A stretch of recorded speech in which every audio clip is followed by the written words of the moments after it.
बंदी छोड़ सतगुरु रामपाल जी भगवान की जय हो। परमपिता परमात्मा सारी सृष्टि के रचनहार, कुल मालिक, असंख्य ब्रह्मांडों के स्वामी, जगत गुरु, तीनों लोकों में प्रवेश करके सबका भरण पोषण करने वाले संत शिरोमणि सतगुरु रामपाल जी भगवान की जय हो। आज ये किशनगढ़ साध संगति का पहला दिन है। परमपिता परमेश्वर जी के आशीर्वाद से सैकड़ों से ऊपर भाई बहन आ चुके हैं और अभी रास्ते में चल रहे हैं। और अब हम सभी भगत भाई बहन दिन की साध संगति की शुरुआत करते हैं। परमात्मा ने सबके नित्य नियम करवा दिए, सबके मंत्र करवा दिए। भगत भाई बहनों को बैठा के सबको दूध पिला दिया है, क्योंकि चाय तो हमने बंद कर दी है। और अब सब भाई बहन हम बैठे हुए हैं। परमात्मा जी का एक शब्द जो उनकी महिमा के लिए उनके बच्चों ने बनाया है, सभी भाई बहन मिलके हम एक शब्द गाएंगे परमात्मा का। सत साहिब मेरे चढ़े रया मन में चावे हो चावे, मैं तो साध संगत में जाऊंगी। मेरे चढ़े रया मन में चावे हो चावे, मैं तो साध संगत में जाऊंगी। मेरे उठ रही मन में हिलो रे हो हिलो रे, मैं तो गुरु जी को भोग लगाऊंगी। मेरे उठ रही मन में हिलो रे हो हिलो रे, मैं तो गुरु जी को भोग लगाऊंगी। मेरे चढ़ रया मन में चावे हो चावे, मैं तो साध संगत में जाऊंगी। मेरे चढ़े रया मन में चावे हो चावे, मैं तो साध संगत में जाऊंगी। गुरु रामपाल मेरा साचा है, गुरु रामपाल मेरा साचा है, मटके जुदास अभी काचा है। मटके जुदास अभी काचा है। गुरु रामपाल मेरा साचा है, गुरु रामपाल मेरा साचा है, मटके जुदास अभी काचा है। मटके जुदास अभी काचा है। गुरु गढ़ गढ़ काटे खोट हो खोट, मैं तो चोट ज्ञान की खाऊंगी। गुरु गढ़ गढ़ काटे खोट हो खोट, मैं तो चोट ज्ञान की खाऊंगी। मेरे उठ रही मन में हिलो रे हो हिलो रे, मैं तो गुरु जी को भोग लगाऊंगी। मेरे उठ रही मन में हिलो रे हो हिलो रे, मैं तो गुरु जी को भोग लगाऊंगी। मेरे चढ़ रया मन में चावे हो चावे, मैं तो साध संगत में जाऊंगी। मेरे चढ़े रया मन में चावे हो चावे, मैं तो साध संगत में जाऊंगी। गुरु विषय विकार मिटावेगा, गुरु विषय विकार मिटावेगा, मुझे ज्ञान की गंगा नहावेगा। मुझे ज्ञान की गंगा नहावेगा। गुरु विषय विकार मिटावेगा, गुरु विषय विकार मिटावेगा, मुझे ज्ञान की गंगा नहावेगा। मुझे ज्ञान की गंगा नहावेगा। मेरे धुल जा मन के दाग हो दाग, मैं तो चरणों में शीश चढ़ाऊंगी। मेरे धुल जा मन के दाग हो दाग,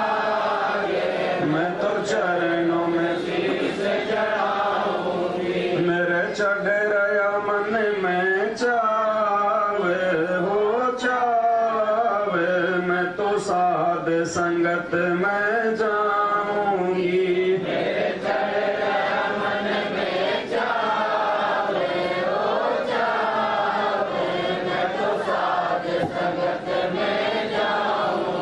मेरे उठ रही मन में हिलोर हो हिलोर, मैं तो गुरु जी को भोग लगाऊंगी।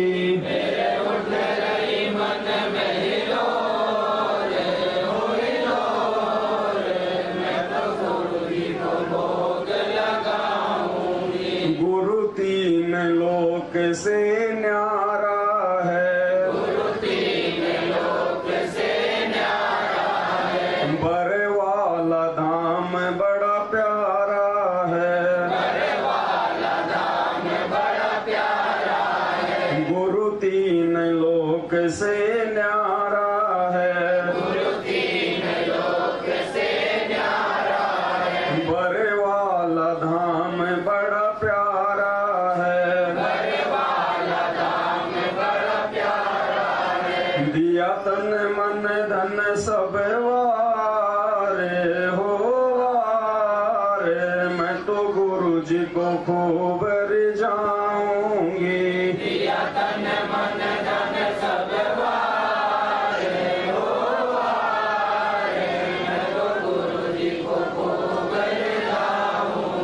मेरे चढ़ रहा मन में चावे हो चावे, मैं तो साध संगत में जाऊंगी।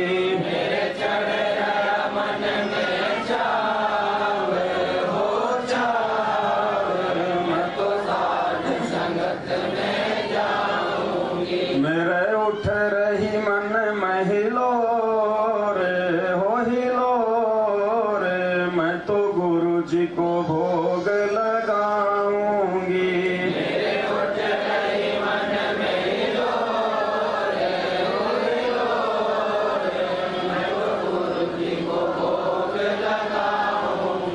गुरु ज्ञान की कश्ती बनाऊंगी,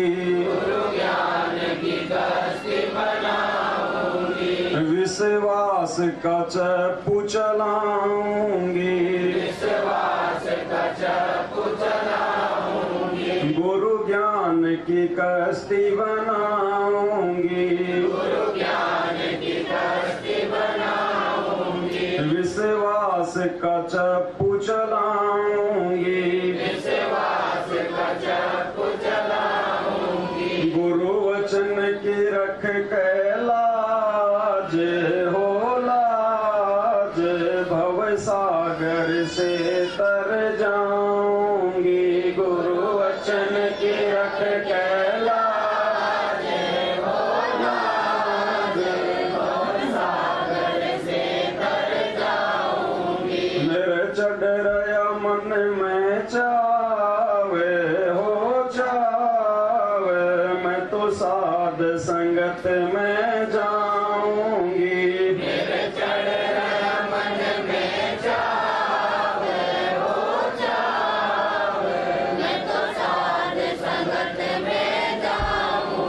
मेरे उठ रही मन में हिलोर हो हिलोर, मैं तो गुरु जी को भोग लगाऊंगी।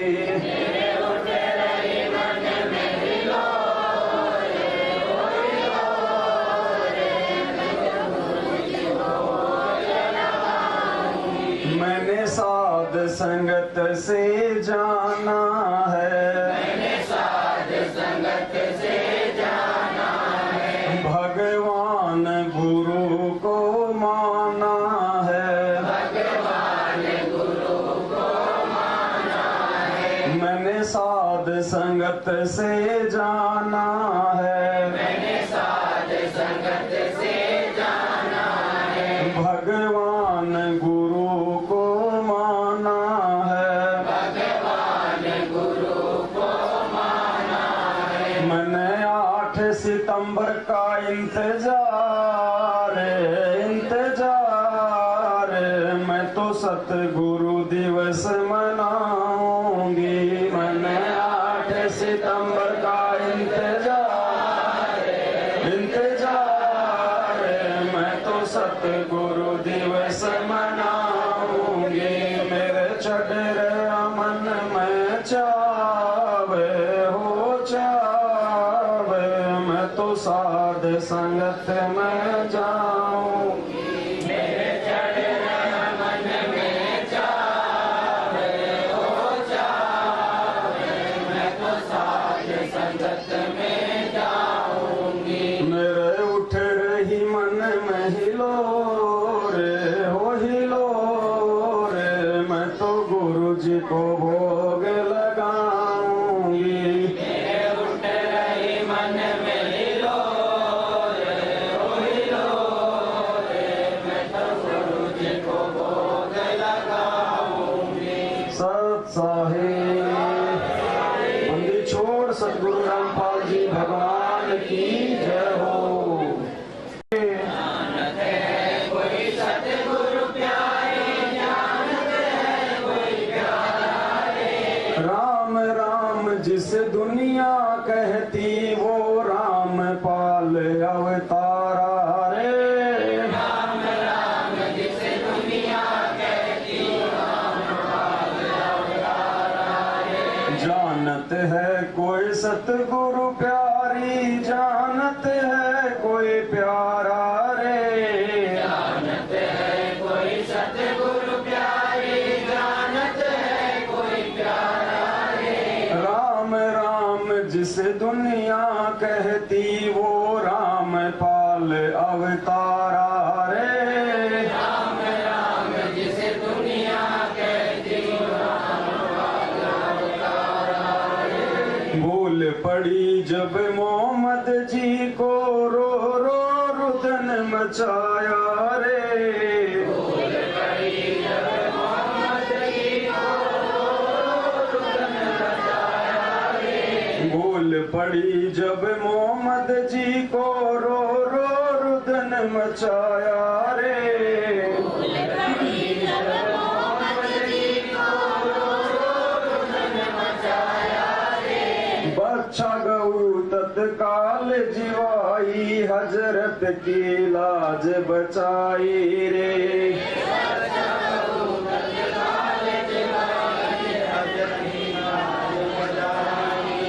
जानत है कोई सतगुरु प्यारी, जानत है कोई प्यारा रे।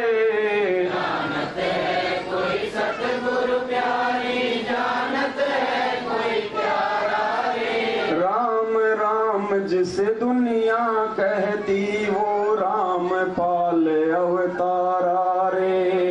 राम राम जिस दुनिया कहती, भूल पड़ी जब नानक जी को, जिंदा बन कर आया रे। भूल पड़ी जब नानक जी को, जिंदा बन कर आया रे। भूल पड़ी जब नानक जी को, जिंदा बन कर आया रे।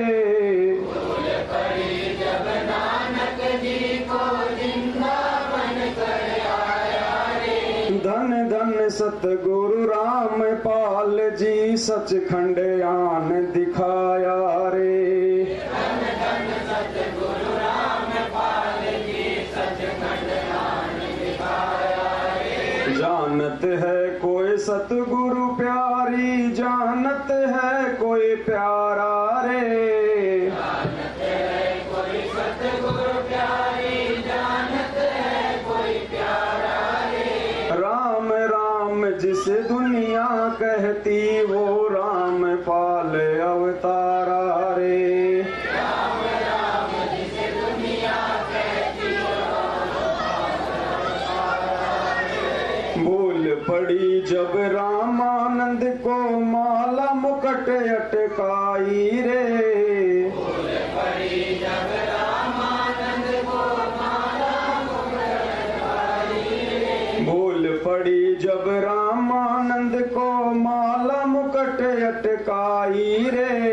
भूल पड़ी जब रामानंद को, माला मुकुट अटकाई रे। स्वामी घुंडी खोल के डालो, सतगुरु ने विधि बताई रे।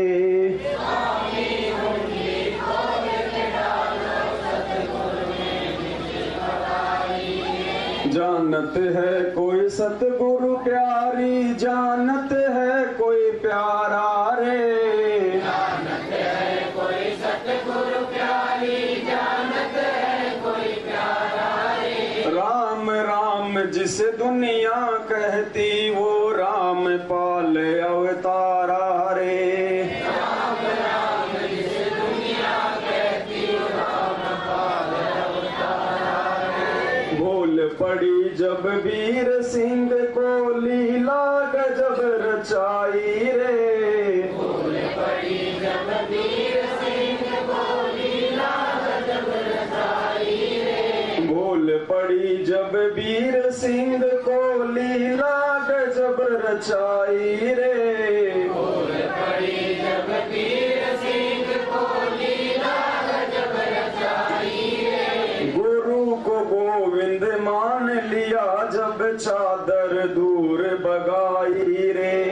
गुरु गोविंद मान लिया जब चादर दूर बगाई रे। जानत है कोई सतगुरु प्यारी, जानत है कोई प्यारा रे। जानत है कोई सतगुरु प्यारी, जानत है कोई प्यारा रे। राम राम जिस दुनिया कहती, वो राम पाल अवतारा रे। राम राम जिस दुनिया कहती, राम पाल अवतारा रे। भूल पड़ी जब बजरंगी को मुनिंदर बन कर आया रे। भूल पड़ी जब बजरंगी को मुनिंदर बन कर आया रे। भूल पड़ी जब बजरंगी को मुनिंदर बन कर आया रे। भूल पड़ी जब बजरंगी को मुनिंदर बन कर आया रे। आदि राम की कथा सुना कर अपना दास बनाया रे। आदि राम की कथा सुना कर अपना दास बनाया रे। जानत है कोई सतगुरु प्यारी, जानत है कोई प्यारा रे। जानत है कोई सतगुरु प्यारी, जानत है कोई प्यारा रे। राम राम जिस दुनिया कहती, वो राम पाल अवतारा रे। राम राम जिस दुनिया कहती, राम पाल अवतारा रे। भूल पड़ी जब नल नील को पल में भक्ति गवाई रे। भूल पड़ी जब नल नील को पल में भक्ति गवाई रे। भूल पड़ी जब नल नील को पल में भक्ति गवाई रे। भूल पड़ी जब नल नील को पल में भक्ति गवाई रे। पत्थर पानी तैरा कर लंका पर विजय दिलाई रे। पत्थर पानी तैरा कर लंका पर विजय दिलाई रे। जानत है कोई सतगुरु प्यारी, जानत है कोई प्यारा रे। जानत है कोई सतगुरु प्यारी, जानत है कोई प्यारा रे। राम राम जिस दुनिया कहती, वो राम पाल अवतारा रे। राम राम जिस दुनिया कहती, राम पाल अवतारा रे। भूल पड़ी जब गोरख जी को सिद्धि खूब दिखलाई रे। भूल पड़ी जब गोरख जी को सिद्धि खूब दिखलाई रे। भूल पड़ी जब गोरख जी को सिद्धि खूब दिखलाई रे। भूल पड़ी जब गोरख जी को सिद्धि खूब दिखलाई रे। गुरु राम पाल की शरणा पाक सतनाम की रट लगाई रे।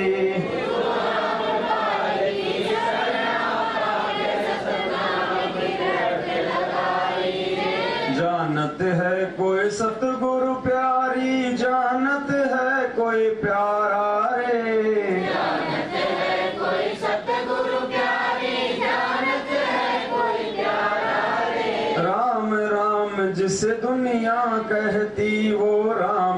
पाल अवतारा रे। राम राम जिस दुनिया कहती भूल पड़ी जब ब्रह्मा जी को ज्ञानी बन कर आया रे। भूल पड़ी जब ब्रह्मा जी को ज्ञानी बनकर आया रे। भूल पड़ी जब ब्रह्मा जी को ज्ञानी बन कर आया रे। भूल पड़ी जब ब्रह्मा जी को ज्ञानी बनकर आया रे। ओम नाम का मंत्र देके अपना शिष्य बनाया रे। ओम नाम का मंत्र देकर अपना शिष्य बनाया रे। जानत है कोई सतगुरु प्यारी, जानत है कोई प्यारा रे। जानत है कोई सतगुरु प्यारी, जानत है कोई प्यारा रे। राम राम जिस दुनिया कहती वो राम पाल अवतारा रे। राम राम जिस दुनिया कहती वो राम पाल अवतारा रे। भूल पड़ी जब विष्णु जी को हरियम नाम सुनाया रे। भूल पड़ी जब विष्णु जी को हरियम नाम सुनाया रे। भूल पड़ी जब विष्णु जी को हरियम नाम सुनाया रे। भूल पड़ी जब विष्णु जी को हरियम नाम सुनाया रे। शंकर जी को शरण में लेके अजरो अमर बनाया रे। शंकर जी को शरण में लेके अजरो अमर बनाया रे। जानत है कोई सतगुरु प्यारी, जानत है कोई प्यारा रे। जानत है कोई सतगुरु प्यारी, जानत है कोई प्यारा रे। राम राम जिस दुनिया कहती वो राम पाल अवतारा रे। राम राम जिस दुनिया कहती वो राम पाल अवतारा रे। जब जब भूल पड़े दुनिया में इस भक्ति और सतनाम की। जब जब भूल पड़े उस दुनिया में भक्ति और सतनाम की। जब जब भूल पड़े दुनिया में इस भक्ति और सतनाम की। जब जब भूल पड़े दुनिया में भक्ति और सतनाम की। जय जयकार फिर होवन लाग गुरु राम पाल भगवान की।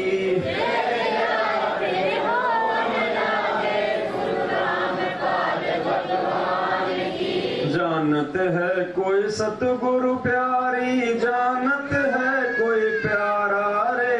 जानत है कोई सतगुरु प्यारी, जानत है कोई प्यारा रे। राम राम जिस दुनिया कहती वो राम पाल अवतारा रे। राम राम जिस दुनिया कहती वो राम पाल अवतारा रे। इस दुनिया को रचने वाला गाँव धनाने वाला है।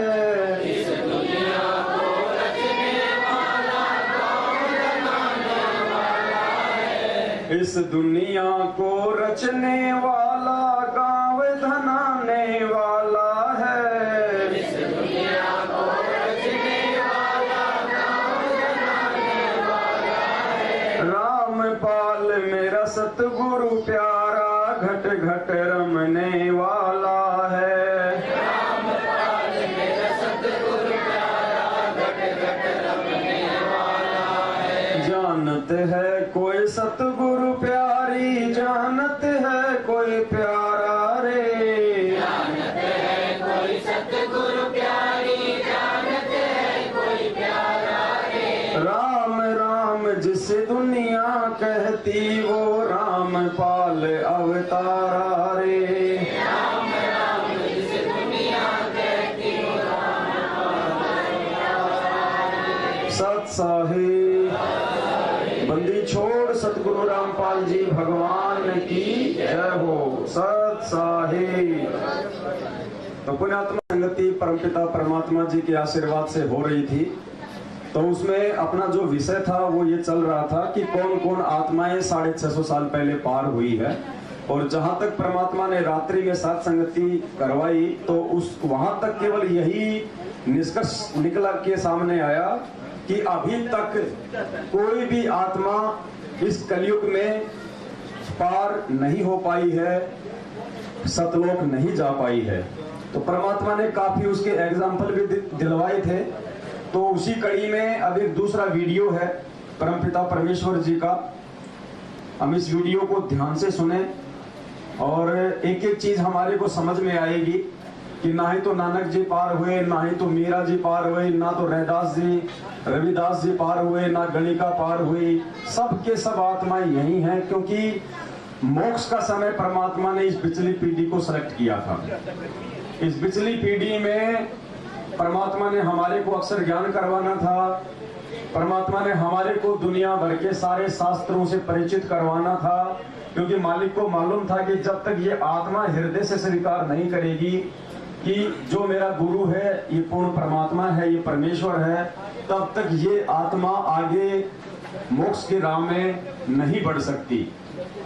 तो वर्तमान का जो समय है परमात्मा ने केवल मोक्ष के लिए इसी समय को चिन्हित किया है।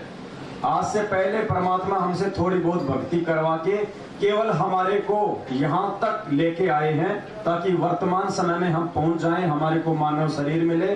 और आज हम वो सारे प्रमाण जो परमेश्वर ने बहुत समय पहले ही वेदों में लिखवा दिए थे, गीता जी में लिखवा दिए थे, कबीर सागर में लिखवा दिए थे और दुनिया भर के सभी सदग्रंथों में लिखवा दिए थे परमात्मा होने के विषय में। तो आज हमारे सामने वो सारी बातें हैं। तो कल के वीडियो में परमात्मा ने बताया जो एक शब्द था कि कोई हैरे परले पार का जो भेद कहे झनकार का। तो परमात्मा ने उस शब्द में स्पष्ट कर दिया था कि 120 साल पहले कि 650 साल पहले परमात्मा 120 साल रहे लेकिन कोई भी पार नहीं हुआ। तो एक बार हम वो वीडियो जो रात्रि में जो चला था हम उसको एक बार फिर से सुन लें। परमात्मा का सत्संग है, हम इसको जितनी बार सुनेंगे उतने हमारे पुण्य बनेंगे और हमें जानकारी होगी। तो ये सत्संग है परमात्मा का 5 मिनट का। कोई हैरे परले पार का जो भेद कहे जनकार का। तो कौन कौन पार हुए, कौन कौन पार नहीं हुए अभी तक। और इस सत्संग में परमात्मा ने बताया कि केवल वो कबीर परमात्मा ही गए थे यहाँ से और कोई भी साधक जो है उसके लोक में नहीं गया। और फिर आगे लास्ट में परमात्मा ने स्पष्ट कह दिया कि 120 वर्ष तक वो परमात्मा धानक रूप में रहा काशी में, एक भी पार नहीं हुआ। क्योंकि गुरुजी ने बताया कि परमात्मा के दर्शन मात्र से हम पार नहीं हो सकते। जब तक परमात्मा के द्वारा बताई गई भक्ति विधि को मर्यादा में रह के आजीवन नहीं करेंगे। और वो भी कब, जब हम गुरु को परमात्मा माने। गुरु को परमात्मा मानने से ही हमारे अंदर वो भाव उत्पन्न होंगे, वो प्रकट होंगे, वरना नहीं हो पाएंगे। तो आप जी ध्यान से सत्संग सुनिए, ये बहुत कीमती समय है। आप अपना काम धंधा छोड़ के यदि सैकड़ों हजारों किलोमीटर से चल के आए हैं तो पुण्यात्मा एक एक शब्द हम सब ने ध्यान से सुनना है। बाद में समय नहीं मिलता है और बाद में समय मिलेगा तो ऐसे भाव नहीं बनेंगे जो आज बन जाएंगे हमारे। भगत जी वही कल वाली बात आप उसी टाइम पे आ गए। भगत जी भजन करते करते मुंह सूख जाता, भक्तों का थोड़ा थोड़ा जल नाम देते। अरे भगत जी ऐसे मुंह सूखेगा क्या भक्तों का? आज मुंह सूखेगा, आज भक्ति नहीं करी, कल को बैल बनेंगे सारा दिन, फिर खेत में चलते चलते फिर कौन लाएगा पानी का गिलास? तो आज तो सहन भी कर लेंगे थोड़ा बहुत, कोई दिक्कत नहीं है। जब बीच में जब ब्रेक आ जाए उस समय ले आना। और बाकी किसी को आवश्यकता हो पानी पीनी हो तो उधर सामने रखे कैंप पर, अपना जाके पी के आ जाओ भाई। हाँ, एक चीज का ध्यान रखना भगत जी हो, ये भक्ति है परमात्मा की।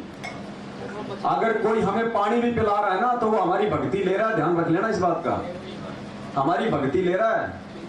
तेल हमेशा तिलों में से निकलेगा। गुरुजी ने बताया ये श्याम जी के जाते हैं, बालाजी के लोग जाते हैं झंडा लेके, और रास्ते में जो सेव संतरे खिलाने वाले बैठे रहते हैं ना, इनको क्या मिलता है? वो जाने वालों के पुण्य मिलते हैं उनको। तो हम जो बैठे बैठे हमारी जो आदत है ना, भगत जी एक गिलास देना पानी का, भगत जी एक वो देना, वो भक्ति खा रहा आपकी। आप भक्ति इतनी आप करते नहीं खुद, उससे ज्यादा आप जी दूसरे को दे देते हो अपनी भक्ति। तो कोशिश करो अपना पानी का गिलास पी के भी उसको खुद रखने का, या फिर खुद जाके पी के आओ।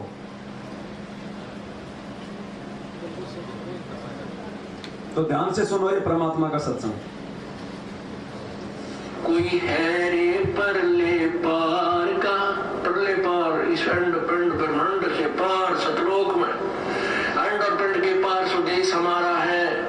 कबीर परमात्मा कहते हैं करने नो दीदार महल में प्यारा है। कौन से महल में? उस सतलोक वाले महल में, इस महल में नहीं है वो। अब क्या बताते हैं गरीबदास साहिब जी, कहते हैं कोई है रे परले पार का, है कोई सतलोक तक जिसका ज्ञान हो, जिसको और भेद कहे झनकार का, धन धुन धुन धुन धुन हो रही है, कहते हैं कोई भेद कहे उस धुन का, उस झनकार का जो सतलोक में बज रही है। तुम्हारी ये नकली आवाज इस ब्रह्मांड में पिंड में सुन रही है। कोई है रे परले पार का, जो भेद कहे झनकार का, कोई है रे परले पार का, जो भेद कहे झनकार का। अब क्या बताते हैं? वारही गोरख वारही दत्त, वारही ध्रुव प्रहलाद अर्थ। वार ही माने उरले ही, उरली तरफ, परली तरफ नहीं, वार उरले लो है, in this side, not that side. वारही Gorakh वारही Dutt, वारही ध्रुव प्रहलाद अर्थ, वारही सुखदेव वारही व्यास, वारही पाराशर प्रकाश। अपनात्मा कितनी गहरी बात कही है। वारही दुर्वासा दरवेश, वारही नारद सारद शेष, वारही भरथरी गोपी चंद, वारही सनक सनंदन बंद, वारही ब्रह्मा वारही इंद्र, वारही शेष कला गोविंद। यो 1000 हो जाएगा भगवान, ये काल भी वारही है। वारही शिव शंकर जो संग, वारही धर्मराय आरंभ, वारही धर्मराय धर धीर, परम धाम पहुंचे कबीर। रंगे दुशाम अथर्वण वेद, परम धान नहीं लहा वेद। अलल पंख अगाध भेद, जैसे कुंजी सुरती शिव। वार पार थे हाने था, गरीबदास निर्गुण निगाह। अब क्या बताते हैं? कोई है रे परले पार का, जो भेद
कितनी गहरी बात कही है। वारही दुर्वासा दरवेश, वारही नारद सारद शेष, वारही भरथरी गोपी चंद, वारही सनक सनंदन बंद, वारही ब्रह्मा वारही इंद्र, वारही शेष कला गोविंद। यो 1000 हो जाएगा भगवान, ये काल भी वारही है। वारही शिव शंकर जो संग, वारही धर्मराय आरंभ, वारही धर्मराय धर धीर, परम धाम पहुंचे कबीर।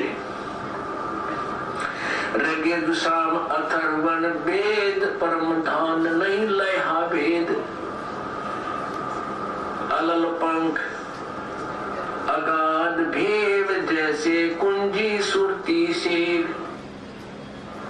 वार पार थे हाने था गरीबदास निर्गुण निगाह। अब क्या बताते हैं, कोई हैरे परले पार का जो वेद कहे जनकार का वास्तविक धुन को बतावे है कोई, आओ मेरे सामने।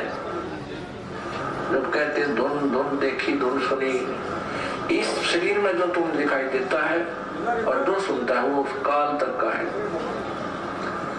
दृष्टि पड़े सुखना है धर अम्बर कैलाश, वो या कृत्रिम बाजी झूठ है तुम सुरत समो श्वास।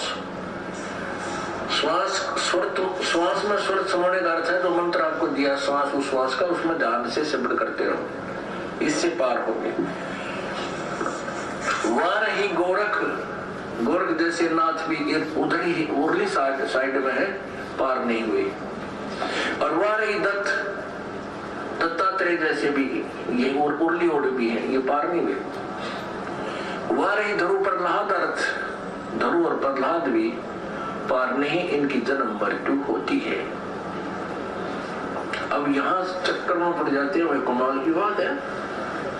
ये तो इनको भगवान मिल गई थी, अरे भगवान 120 वर्ष काशी में रह चले गए, सब न मिल रहे थे, कौन सा पार हो गया? क्या कह रहे हैं परमात्मा? भगवान 120 साल तक काशी में रहे थे, कौन सा पार हो गया? ध्यान देना इन शब्दों पे, आप बीच बीच में टामाडोल कर जाते हो, आप सुनते नहीं हो, फिर सोच रहे हो बस ये तो शब्द चल रहा है। परमात्मा बीच में ही भेद दे के जाते हैं, इसलिए गुरुजी कहते हैं जब भी सत्संग सुनो तो प्रत्येक लाइन को ध्यान से देखा करो, सुना करो। क्या कह रहे परमात्मा? गोरख जैसे नाथ भी उधर ही उर्ली साइड में है, पार नहीं हुए। और वारी दत्तात्रेय जैसे भी ये उर्ली ओड भी है, ये पार नहीं हुए। वारी धरु प्रहलाद अर्थ, धरु और प्रहलाद भी पार नहीं, इनकी जन्म मृत्यु होती है। अब यहाँ चक्कर में पड़ जाते हैं, कमाल की बात है।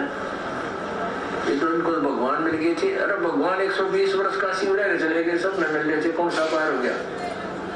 भगवान के मिलने से पार नहीं होती, भगवान के द्वारा बताएगी भक्ति से, भक्ति धनी होकर के हम सतलोकदास के भगवान के मिलने से या भगवान के दर्शनों से पार नहीं हो सकते। भगवान ने जो भक्ति साधना बताई है, मर्यादा में रह के अगर आजीवन करेंगे तो हम पार होंगे। तो परमात्मा ने अपने सत्संग में स्पष्ट कर दिया है कि 120 साल तक वो परमात्मा काशी में रह के चला गया, एक भी पार नहीं हुआ। और वैसे भी गुरुजी सत्संगों में बोलते रहते हैं कि 64 लाख में एक भी पार नहीं हुआ। तो ये नानक जी जो थे, मीरा जी जो थे, रविदास जी थे, गणिका थी, ये कौन थे? कमाल कमाली, ये सब 64 लाख में तो थे, परमात्मा के समकालीन तो थे ये सब। एक भी पार नहीं हुआ इनमें। क्यों नहीं हुआ? क्योंकि वो पार करने का समय नहीं था। और दूसरा हमें गुरुजी ने क्या बताया? सार नाम तो किसी को देना ही नहीं था। सार नाम के लिए तो परमात्मा ने धर्मदास जी को सौगंध दिलवा दी थी कि धर्मदास मेरी लाख दुहाई, ये सार ज्ञान या सार नाम या सार शब्द कहीं बाहर न जाए। ये तो परमात्मा ने वर्तमान समय में देना था। और धर्मदास जी को परमात्मा ने खाली नकली बंदूक दी थी सार नाम के नाम पे। धर्मदास जी को असली सार नाम नहीं दिया था परमात्मा ने, क्योंकि वो अंतर्यामी थे, उनको पता था कि इसको पचा ही नहीं पाएगा। और जब उस परमात्मा ने धर्मदास जी को सार नाम दिया, और सार नाम देने के बाद धर्मदास जी को पाबंद कर दिया कि धर्मदास मेरी लाख दुहाई है, ये सार नाम का तुमने कहीं जिक्र भी नहीं करना, किसी को देना भी नहीं है। तो धर्मदास जी के जाड़ा चढ़ गया, चिंतित हो गया। और धर्मदास ने सोचा कि फिर मेरे वंशज कैसे पार होंगे?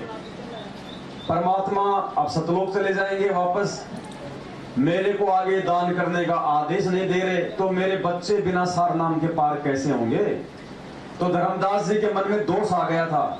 गुरुजी ने कहा कि धर्मदास ने मन में ये सोचा कि एक बार ये कबीर जी अपना शरीर यहाँ से छोड़ जाए, उसके बाद ये सार नाम मैं अपने बच्चों को बता दूंगा। अब वो तो अंतर्यामी परमात्मा थे, उनसे कौन क्या छुपा सकता है? तो परमात्मा ने धर्मदास जी को कहा कि बेटा चल तेरे को मैं जगन्नाथपुरी दिखा के लाता हूँ। उनको उड़ीसा ले गए जगन्नाथपुरी, और वहां जाके उनको डांटा, उनको फटकारा कि नालायक, तेरी तो मर्यादा टूट गई, तेरा तो नाम खंड हो गया, तूने अपने गुरुजी से धोखा करने की सोच भी कैसे ली? तो धर्मदास ने कहा कि भगवान मेरे बस की बात नहीं है, मेरे को तो पार कर दो, नहीं मैं तो इस सार नाम को बताए बगैर नहीं रहूंगा। तो परमात्मा ने उसको जिंदा समाधि दी वहीं पे। तो धर्मदास का भी नंबर नहीं आया। अब सोचो, परमात्मा ने वो नंबर आज लगाना है, और आज उस नंबर के लायक कौन कौन है? धर्मदास जैसा भी पार नहीं हुआ, नानक जैसे भी रह गए, मीरा जैसी रह गई। रीजन क्या रहा? गुरु जी को परमात्मा नाम मानने का। सत साहिब बहन जी, सत साहिब, सत साहिब। गुरु को परमात्मा नाम मानने का सबसे बड़ा रीजन रहता है हर युग में इस भक्ति का। नहीं तो परमात्मा तो लोगों को पार ही करने आता है। हर युग में आता किस लिए? एक पूरा जीवन जी के जाता है परमात्मा। बाकी बीच बीच में परमात्मा किसी भी संत के रूप में प्रकट हो जाते हैं। क्यों आते हैं भाई वो बार बार? अपना सतलोक छोड़ के सिर्फ आप और हमारे लिए, हमें भक्ति दान देने के लिए, हमें सतलोक ले जाने के लिए। लेकिन कोई भी जीवात्मा पार नहीं होती है।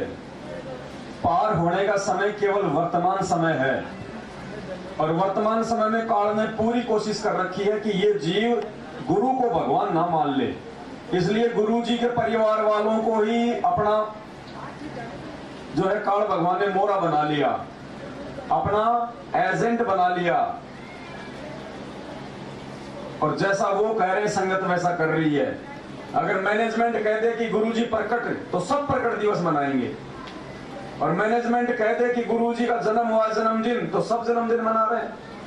मतलब ज्ञान से कितने लोग चल रहे हैं, ये आप लोगों की आंखों के सामने है।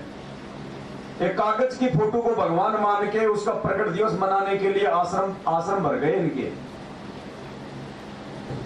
और कितनी आत्माएं हैं जो उस कागज की फोटो को अपने घर से निकाल के और अपने गुरु जी को ही परमात्मा मान के उनको भोग लगा रही हैं, और आज ये सात संगतियों में बैठी हुई है। परमात्मा को भीड़ नहीं चाहिए। परमात्मा केवल अपने चंद आत्माओं के लिए आता है। गुरु जी कहते हैं ना, गोता मारू स्वर्ग में जा बैठो पाताल, गरीब दास ढूंढता फिरूं अपने हीरे मोती लाल। परमात्मा कबाड़ के लिए यहाँ नहीं आता। परमात्मा अपनी विशेष, अपनी चुनिंदा आत्माओं के लिए आता है, हीरे मोती लाल के लिए। तो लाखों की संगत में से परमात्मा ने सत्सेवक भाई बहनों को छांट लिया। अब इन सत्सेवकों में से भी परमात्मा छाटेगा कि वास्तव में सतलोक जाने के लायक कौन हुआ है। क्योंकि देखा देखी यहां भी चलेगी। देखा देखी हम सतलोक से आए, देखा देखी हम मैनेजमेंट से जुड़े, तो देखा देखी लोग एक बार साथ संगति में भी आएंगे और जुड़ेंगे। लेकिन हमने विशेष तौर पे जो भाई बहन जो पहले जो साथ संगतियों से जुड़ चुके हैं, जिनको परमात्मा ने हर प्रकार से, हर नियम मर्यादा से अवगत करा दिया है, और भाई बहनों की जिम्मेदारी मिलती है कि जैसे परमात्मा ने सुबह दास को निमित्त बना के छत पे संदेशा दिलवाया, हमने चरणामृत कैसे लेना है, सुबह हमने नित्य नियम कब करना है, क्या है, जो परमात्मा ने बता रखा है। मैंने कोई अलग से नहीं बताया कोई बात, ना मैं बताने का अधिकारी, और मैं यदि अलग से कोई बात बताऊंगा तो मेरी बात पे कोई यकीन भी नहीं करेगा। कहने का मतलब है जो विधि परमात्मा ने बताई है भक्ति की, कम से कम उनके बताए अनुसार तो हम सही करें, या फिर हम लोग ऐसे हम गफलत में जीते रहेंगे तो बताओ हम पार कहां से होंगे? क्या फायदा हो सबको दिखाना। तो परमात्मा ने सत्सेवकों के रूप में केवल चंद आत्माओं को चुना है, और इनमें से भी परमात्मा छांटेगा कि वास्तव में मेरी विशेष आत्मा कौन है, जो तन मन धन हर प्रकार से मेरे साथ जाने को तैयार है। सोचिए आप सभी भाई बहन कहां तक इस भक्ति मार्ग में पहुंच पाए हैं। आपने कौन सी सीढ़ी अभी तक भक्ति की आपने चढ़ी है।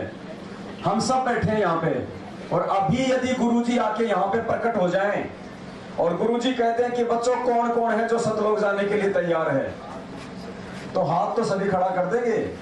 लेकिन मालिक तो अंतर्यामी है, वो तो अंदर से देखेगा ना। देख लो, खुद देख लो हम कितने अपने काम धंधे में अभी तक हम उलझे पड़े हैं। बाल बच्चों के रमणी के चक्कर में, उनके शादी ब्याह के चक्कर में, उनकी नौकरी के चक्कर में, उनकी पढ़ाई के चक्कर में, मकान बनाने के चक्कर में। सोचो अभी तक हम लोग कितने उलझे हुए हैं। जिसके मकान का काम 70% पूरा हो गया, मात्र 25% बाकी है, वो सोचेगा, मन में आ जाएगी तुरंत कि 15 लाख रुपए लगाए, अभी तो मकान भी ढंग से नहीं बना। आ गई मन में रिजेक्ट। अरे मेरे तो पोता होने वाला है, कम से कम उसका तो मुंह देख लो एक बार। हो गए रिजेक्ट। सोचो हम कहां खड़े हैं अभी तक। अगर अब आ जाए परमात्मा ने कहते भाई बैठो जहाज में, चलो बच्चों कौन कौन चल रहा है सतलोक, तो पीछे का ध्यान नहीं आना चाहिए। अगर 1 मिनट पहले बच्चे की अगर टांग टूट गई तो वो भी दिमाग में नहीं आना चाहिए। भाड़ में जाए बच्चा, भाड़ में जाए, उसकी टांग जिसने टांग दी है उसकी जिम्मेदारी, ठीक करेगा नहीं करेगा, मुझे सतलोक जाना है। नहीं तो फिर बाद में गधा कुत्ता बन के मेरी पता नहीं लाखों बार टांग टूटेगी। बिल्कुल नहीं देखना पीछे। हमने पुण्यात्मा इस कदर हमने तैयार रहना, क्योंकि सबसे बड़ा बाधा हमारा एक परिवार बनेगा एंड में। आप देख लेना, यदि किसी ने अनाप शनाप प्रॉपर्टी माया जोड़ रखी है तो उसके बंधन का कारण वो प्रॉपर्टी बनेगी। किसी का यदि अपने परिवार में आवश्यकता से ज्यादा मोह है तो उसका परिवार उसके बंधन का रीजन बन जाएगा। काल ऐसे ऐसे खूंटे रोप देगा। यदि आपके पोते में आपका मोह है, हमारे बेटे में हमारा मोह है, तो काल क्या करेगा? ऐसे थोड़ी जाने देगा त्रिकुटी तक। गुरुजी ने क्या बताया, जब 650 साल पहले परमात्मा एक आम साधु का रूप बना के सतलोक जा रहे थे मगर से, तो बीच में आई ना दुर्गा, कीन्या मगर पियाना, सतगुरु कीन्या मगर पियाना। और फिर मालिक कहते माया सतगुरु से अटकी, माया सतगुरु से अटकी। कितने जाल डाले उसने परमात्मा पे एक आम साधक समझ के उसको फंसाने के लिए। अर्ध नगन होके खड़ी हो गई, यहां तक उसने अपना वो दिखा दिया। तो सोचो आप और हम तो हैं क्या? वो भी अपने इस तरह का अंतर्यामी है। मन उसका एजेंट, सारी सूचना उसको देता रहता है। जैसे कोई चुगलखोर व्यक्ति अगर कोई 10-15 व्यक्तियों के बीच में बैठा हो तो वो दूसरे आदमी को सूचना देता रहता है। या तो मोबाइल को चालू करके कह देगा मैंने जेब में डाल रखा, तू सुनते रहना कौन क्या कर रहा है, कौन क्या बोल रहा है। तो मन जो है ना, ये उसका एजेंट उसको पल पल की सूचना देता है कि ये आत्मा तेरे जाल से बाहर निकलने की तैयारी कर रही है। तो काल उसके ऊपर शिकंजा कस देता है, दुखों का, तकलीफों होगा। हम सोचते हैं यार ये मेरे ऊपर इतनी तकलीफ क्यों आ गई, ये जबरदस्ती दी जा रही होती हमें। काल पूरा जोर लगाएगा, परमात्मा के बराबर की टक्कर है, 21 ब्रह्मांड का स्वामी है। हमसे एक परिवार नहीं संभलता, वो 21 ब्रह्मांड संभाल रहा है, परमात्मा की टक्कर का है। वैसे तो 0/0 है मालिक के आगे, लेकिन वैसे देखा जाए तो ये भी यहाँ का स्वामी है। तो पूरी कोशिश वो करेगा भाई। तो साथ संगति में आके हमने भक्ति ज्यादा से ज्यादा करके और ये 5 यज्ञ करके और समय पे हमने अपनी आरती मंत्र सुमरण करके हमने आत्मा को मजबूत करना है। आत्मा केवल भक्ति से मजबूत होगी, दूसरा कोई तरीका नहीं है आत्मा को मजबूत करने का। सिर्फ भक्ति से आत्मा हमारी मजबूत होगी। और हमने यहाँ आके केवल वो भक्ति विधि जाननी है। हम बिगड़े मैनेजमेंट की संगति करके, तो हम सुधरेंगे अपने सत्सेवक भाई बहनों की सुसंगति करके। तो आज है वो मौका उन आत्माओं को पार करने का। आज से पहले वो आत्मा पार नहीं हो सकती थी, क्योंकि परमात्मा ने बताया मीरा जी की एंड तक आस्था श्री कृष्ण जी में रही, अंत तक श्री कृष्ण जी में उसकी आस्था रही।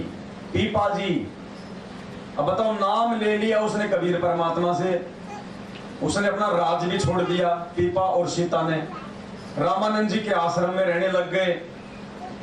और फिर भी जब रामानंद जी 2-4 दिन के लिए बाहर गए तो उनके क्या मन में आया, चलो श्री कृष्ण जी की वो द्वारिका देख के आते हैं। अरे भाड़ में गई द्वारिका।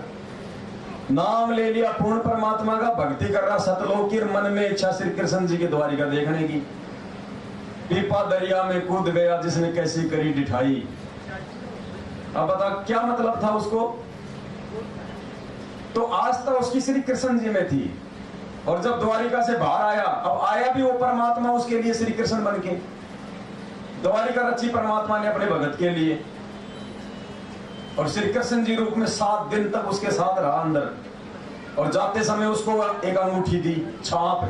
गुरुजी कहते हैं आज भी वो वहां पे वृंदावन में रखी हुई है, ताकि कोई ये सोचे कि भाई ये झूठी कहानियां है।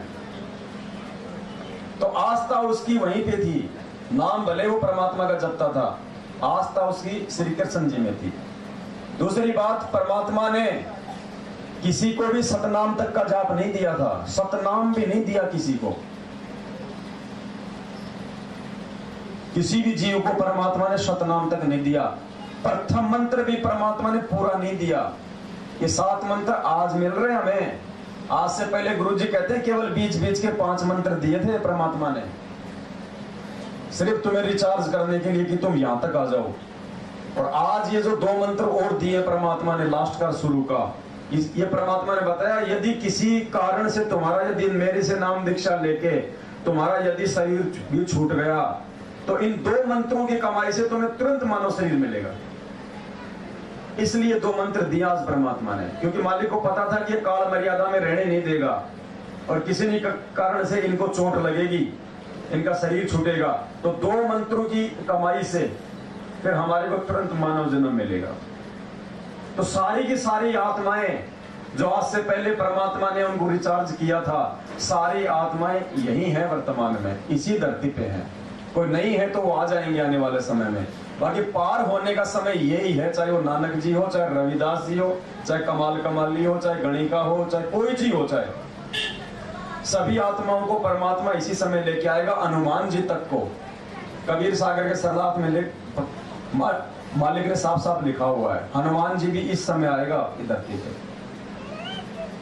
लेकिन हमें आसक्त नहीं होना है। अगर मालूम भी पड़ जाए कि भाई वो आत्मा ये है, वो आत्मा ये है, तो हमने किसी पे आसक्त नहीं होना है।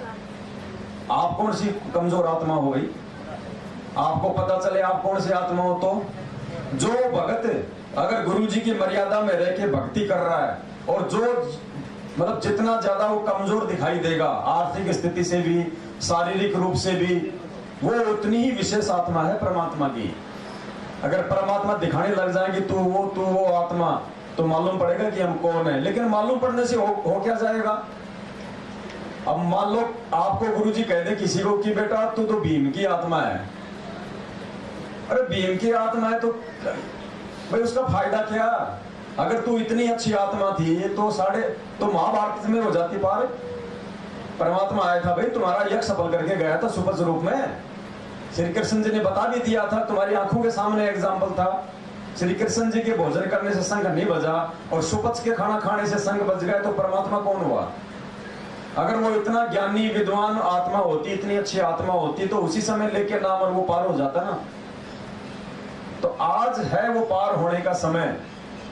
तो परमेश्वर ने मीरा जी का एक 9 मिनट का सत्संग है। ये सत्संग बहुत सारे हमारे कंसेप्ट क्लियर करेगा, हमारे सारे के सारे जो है भ्रम निवारण हो जाएंगे कि वास्तव में कौन पार हुआ है। और वो समय आज है पार होने का। और आज भी काल हमसे भयंकर गफलत करवा रहा है, भयंकर गफलत। 27 साल में परमात्मा ने कोई कमी नहीं छोड़ी अपने परमात्मा होने के विषय में प्रमाण देने की। फिर भी देखो टोल के टोल भेड़ चाल में चल रहे हैं। जिंदा कबीर से नाम लेकर कागज के कबीर का प्रकट दिवस मनाने के लिए टोल के टोल जा रहे हैं भेड़ चाल। कहां से पार होंगे, ये लक्षण थोड़ी है पार होने के। ये सत्संग ध्यान से सुनिए भाई आप। दास बीच बीच में विश्लेषण करता रहेगा, लेकिन आप थोड़ा ध्यान से सुनिए एक एक शब्द को। किसी ने पानी पेशाब करना हो चुपचाप उठ के चला जाए, चुपचाप उठ के बैठ जाए, दूसरों को डिस्टर्ब ना करे। क्योंकि हो सकता है दास कल नहीं रुक पाएगा, आज ही परमात्मा साथ संगति करवाएंगे बस।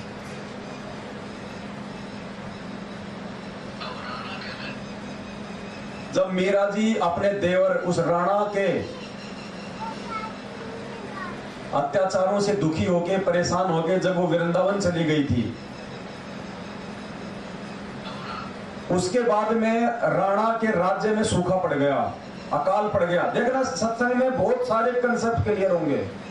सूखा पड़ गया, अकाल पड़ गया, बारिश नहीं हुई, तो किसी जंत्र मंत्र करने वाले ने बताया कि भाई तुमने किसी भगत को दुखी कर रखा है, तुमने किसी भगत को परेशान कर रखा है, और जब तक वो भगत वापस नहीं आएगा तब तक तेरे राज्य में शांति नहीं हो सकती। तो राणा ने कहा कि भाई मैंने तो किसी भगत को दुखी किया ही नहीं। तो जो भवन था, मीरा का चाचा, मीरा ने उसको भी नाम दिलवा दिया था परमात्मा से, और उस राणा का वजीर था, वो महामंत्री था। तो उसके चाचा ने कहा, रे नालायक, तूने मीरा को दुखी कर रखा है। क्योंकि राणा तो उसको भगत समझता ही नहीं था, वो तो संत महात्मा उसको समझता, जिसके कोई छोटा लंगोटा बोला तूने मीरा को दुखी कर रखा है, तूने दुखी क्यों नहीं कर रखा? और फिर उन जंतर मंत्र करने वालों ने यह भी बता दिया था कि जब तक वो संत वापस नहीं आएगा तेरे राज्य में सुख शांति नहीं होगी। तो पुण्यात्मा ठीक इसी प्रकार से ये देश दुनिया वालों ने जिस प्रकार से बरवाला कांड करवा के या परमात्मा के ज्ञान को ना समझ के उनको दुखी करके जो जेल में भेज दिया, जेल में बैठा दिया है, इस देश और दुनिया में आने वाले समय में उस समय तक शांति नहीं हो सकती जब तक उस परमात्मा के पैर पकड़ के ना ले। शांति नहीं हो सकती। अभी देख ना तांडव मचेगा। अभी तो दुनिया को 2 टाइम की रोटियां ठीक ठाक मिल रही, इसलिए भगवान से दूर है। रातों रात परमात्मा काया पलट देगा। रातों रात भक्तों को भी सोचने समझने का मौका नहीं मिलेगा। अकाल, भूखमरी, बाढ़, पता नहीं क्या क्या हो जाए। अभी शाम को सुनामी आ जाए, उनको पता थोड़ी, उड़ीसा वालों को, बंगाल वालों को, बंबई वालों को। अचानक से परमात्मा का तो सेकंडों का काम है, कहीं से भी तूफान उठा देगा। साइक्लोन आ गया, चक्रवात आ गए, बहाना बढ़ गया, लाखों लोग मर गए। ये कोरोना आया, किसी को मालूम था क्या?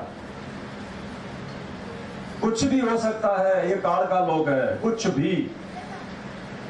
और चूंकि परमात्मा को जेल में बैठा दिया, तो सोचो दुनिया ने तो आफत मोल ले ली, अपने पैर पे खुद ही कुल्हाड़ी मार रखी है। कब क्या हो जाए कोई भरोसा नहीं है।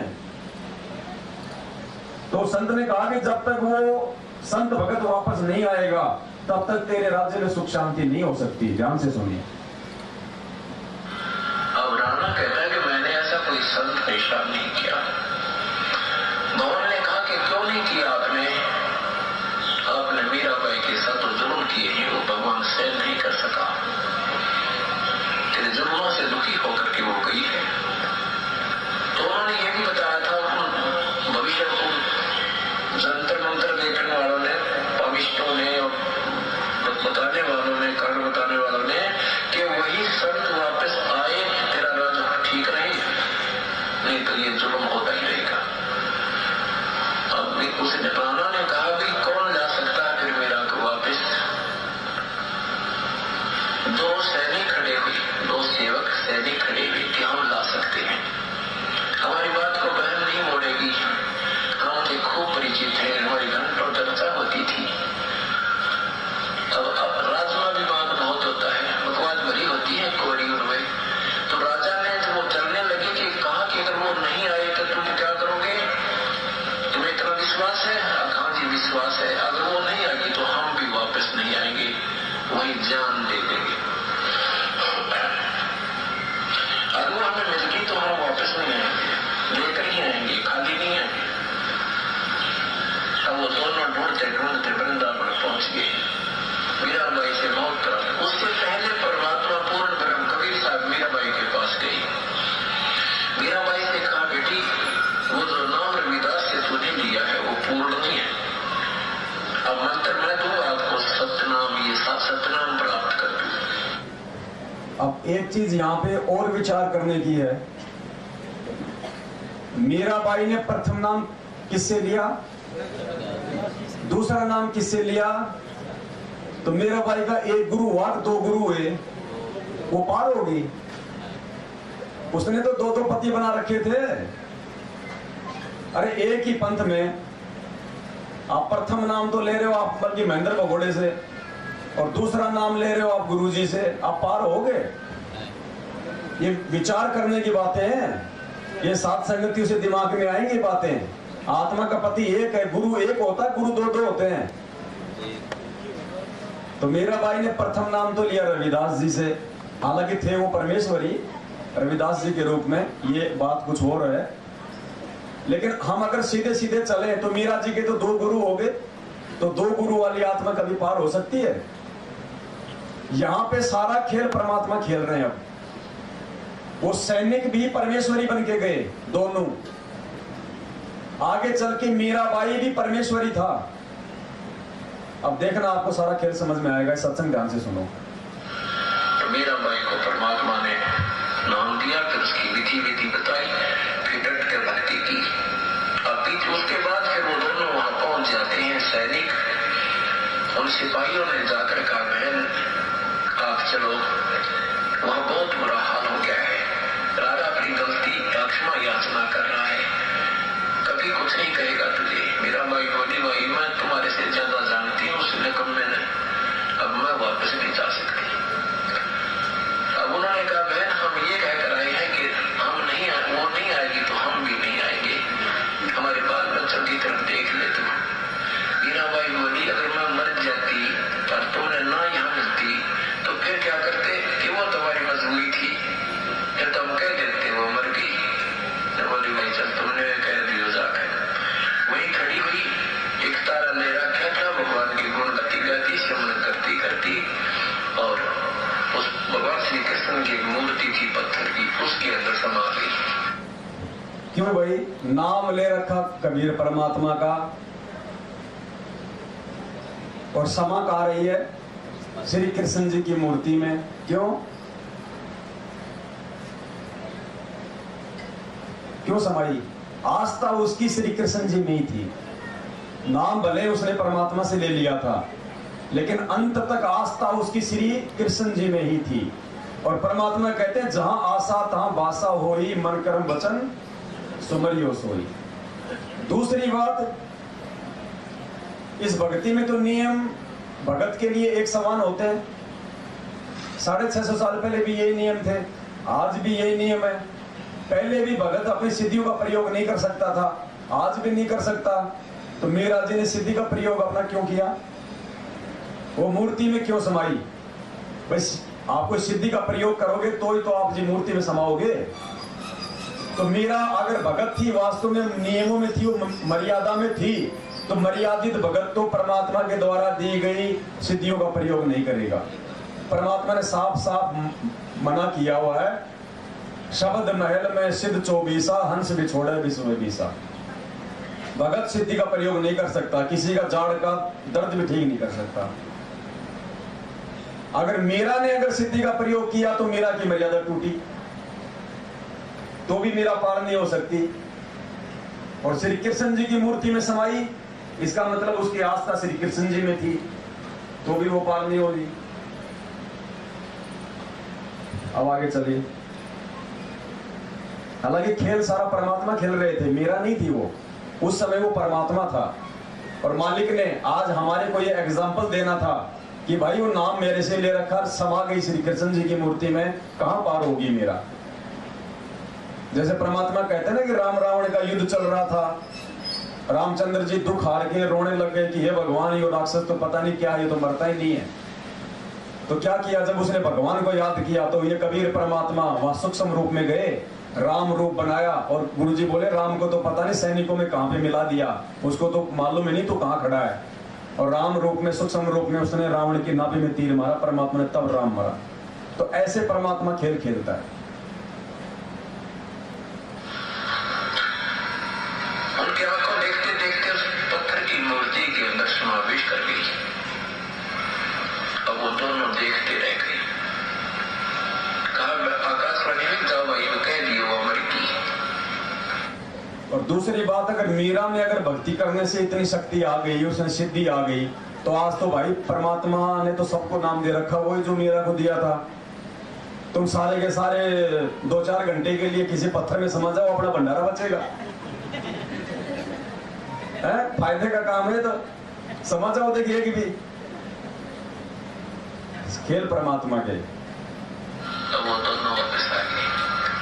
वापस आए तो उधर से वो उसका चाचा, जो राणा का चाचा भान, और उधर से वो राजा, उसका भतीजा, उस घोड़े को लेकर घोड़ों पर सवार होकर के कहीं जाने की तैयारी कर रहे थे, दूसरे देश नगर में या कैसे भी कोई शिकार से को खेलने जाकर शिकार खेलने जाते थे। तो उस दिन पहले वो महामंत्री था, ये क्या नाम है, भवन जो है इसका महामंत्री था, किसका, राणा का, क्योंकि अपना कॉन्फिडेंस चाहता उसने महामंत्री रखा था। और एक बार वो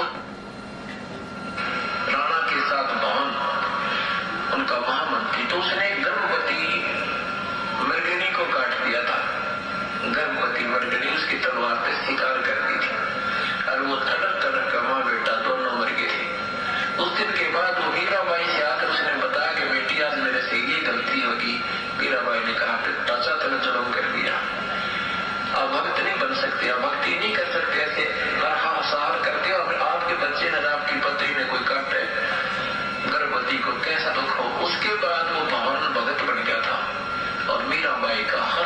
समझने लग गया था। और मीराबाई ने उसको भी कबीर परमात्मा से वहां उपदेश दिला दिया था। तो वहां वो भक्ति कर रहा था। उसके बाद उसने क्या किया कि राजा के साथ नहीं जाऊंगा तो ये नाराज होगा, तो भवन ने अपनी तलवार काट की बनवा के और म्यान में फिट कर ली थी कि आगे से मान ले इसके साथ जाना भी पड़ जाएगा तो कोई। अब ध्यान से सुनना आगे का सत्संग। उसने नाम ले लिया था परमात्मा से, और मालिक का नियम है कि भगत जीव हिंसा नहीं कर सकता। तो राणा ने क्या किया, लकड़ी की तलवार बनवा ली और अपनी म्यान में फिट कर दी कि अगर इसके साथ में चला भी गया और कोई जीव जाओ अगर मारना भी पड़ गया तो कम से कम हत्या नहीं होगी, उसको वैसे ही मार मूर के उसको बेहोश कर दूंगा, तो यो भी खुश हो जाएगा। हालांकि भगत को इतना भी नहीं करना होता है, लेकिन उस समय तो वो ठीक का समय नहीं था, आत्माएं ज्ञान को नहीं समझ सकती थी। लेकिन फिर भी उसने सोचा इतना कि वैसे कोई लकड़ी उकड़ी मार दूंगा किसी हिरण हरण के तो यो भी खुश हो जाएगा। अब देखना फिर आगे कितना बड़ा परमात्मा ने संकेत दिया इस सत्संग में। आगे परमात्मा सत्संग में कह रहे हैं कि उस भवन ने यह सोचा कि अगर सामने से अगर शेर आ गया तो भी मैं उसको नहीं मारूंगा, भले शेर मुझे खा जाए। ये विचार करने की बात है। परमात्मा सत्संग में क्या बोलते हैं, इच्छा कर मारे नहीं और बिन इच्छा मर जाए, कहे कबीर उस भगत को पाप नहीं लगा है। फिर परमात्मा ने क्या बताया, जैसे कोई हिंसक पशु है, कोई भेड़िया है, आपको जबरदस्ती मारने के लिए आ रहा है, तो गुरु जी क्या कहते हैं, दीपक भगत जी कौन थे, अंदर है, बताना मैं तो जानती हूँ। तो गुरु जी ने क्या कहा, जैसे कोई हिंसक पशु है, कोई भेड़िया है, कोई हिंसक जानवर है, अगर तुम्हें मारने के लिए आ रहा है तो उसका बक्कल उतार दो, पाप नहीं लगेगा। गुरु जी कहते हैं ना कि तुम उसको मार दो, पाप नहीं लगेगा। लेकिन वो आदेश परमात्मा का सबके लिए नहीं है। कहीं हम सब ऐसे मारने लग जाएं, मर्यादा टूट जाएगी।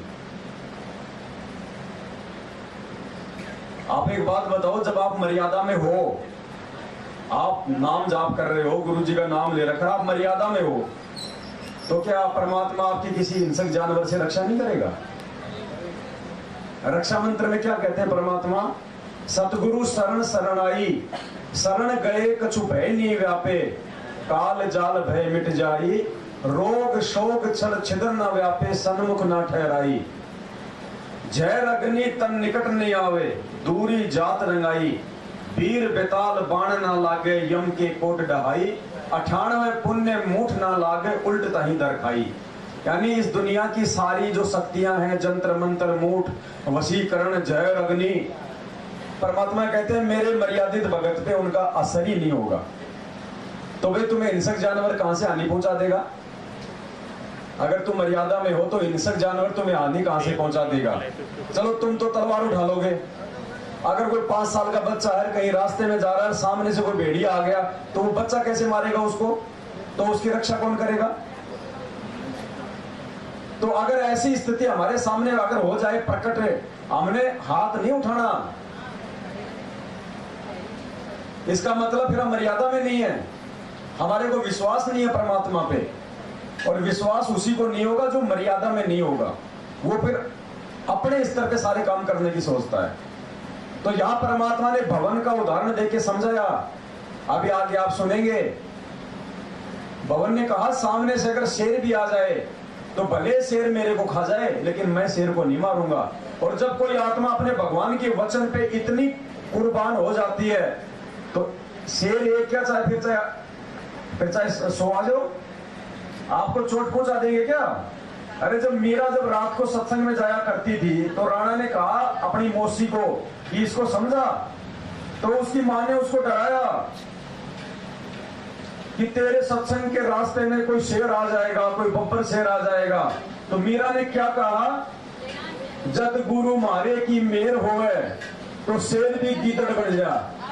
कहा ना परमात्मा ने शब्द में, सत्संग में जाना मीरा छोड़ दे।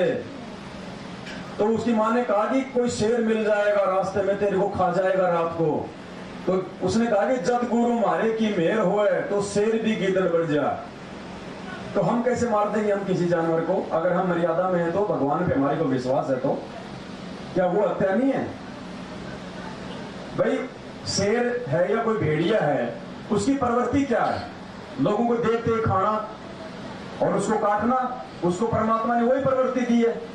और हम भक्तों को क्या प्रवृत्ति दी है? माफ करना। संत न छोड़े संतता चाहे कोटि मिले असंत। तो भेड़िया जब अपनी प्रवृत्ति को नहीं छोड़ रहा तो भगत कैसे छोड़ देगा अपनी प्रवृत्ति को? भगत जी तत्व ज्ञान है वो, वहां परमात्मा ने उन आत्माओं के लिए शब्द यूज किया है कि चाहे बक्कल उतार दो जिनको ज्ञान पूरा नहीं होता है, और बिना ज्ञान के विश्वास पूरा नहीं होगा, और विश्वास के बिना भगवान रक्षा नहीं करेगा। तो उसको परमात्मा ने ऑप्शन दे दिया कि अगर ऐसी नौबत आ जाए तो बक्कल उतार देना, नालायक कम से कम तेरा शरीर तो बचेगा भक्ति करने के लिए। नहीं, भक्तों की रक्षा तो भगवान करता है, तलवार नहीं करेगी भगत जी। शिकार करना भी पड़ गया तो उसने लकड़ी को मार मोड़ दूंगा और बेहोश हो जाएगी, इसलिए कर दी थी। और वो तड़क तड़क का माँ बेटा दोनों मर गए थे। उस दिन के बाद वो मीराबाई से आकर उसने बताया कि बेटी आज मेरे से ये गलती होगी। मीराबाई ने कहा टाचा तल जुर्म कर दिया, आप भक्त नहीं बन सकते, आप भक्ति नहीं कर सकते, ऐसे सहार करते हो। अगर आपके बच्चे ने, आपकी पत्नी ने कोई काटे गर्भवती को, कैसा दुख हो। उसके बाद वो भवन भगत बन गया था और मीराबाई का हर संकेत समझने लग गया था। और मीराबाई ने उसको भी कबीर परमात्मा से वहां उपदेश दिला दिया था,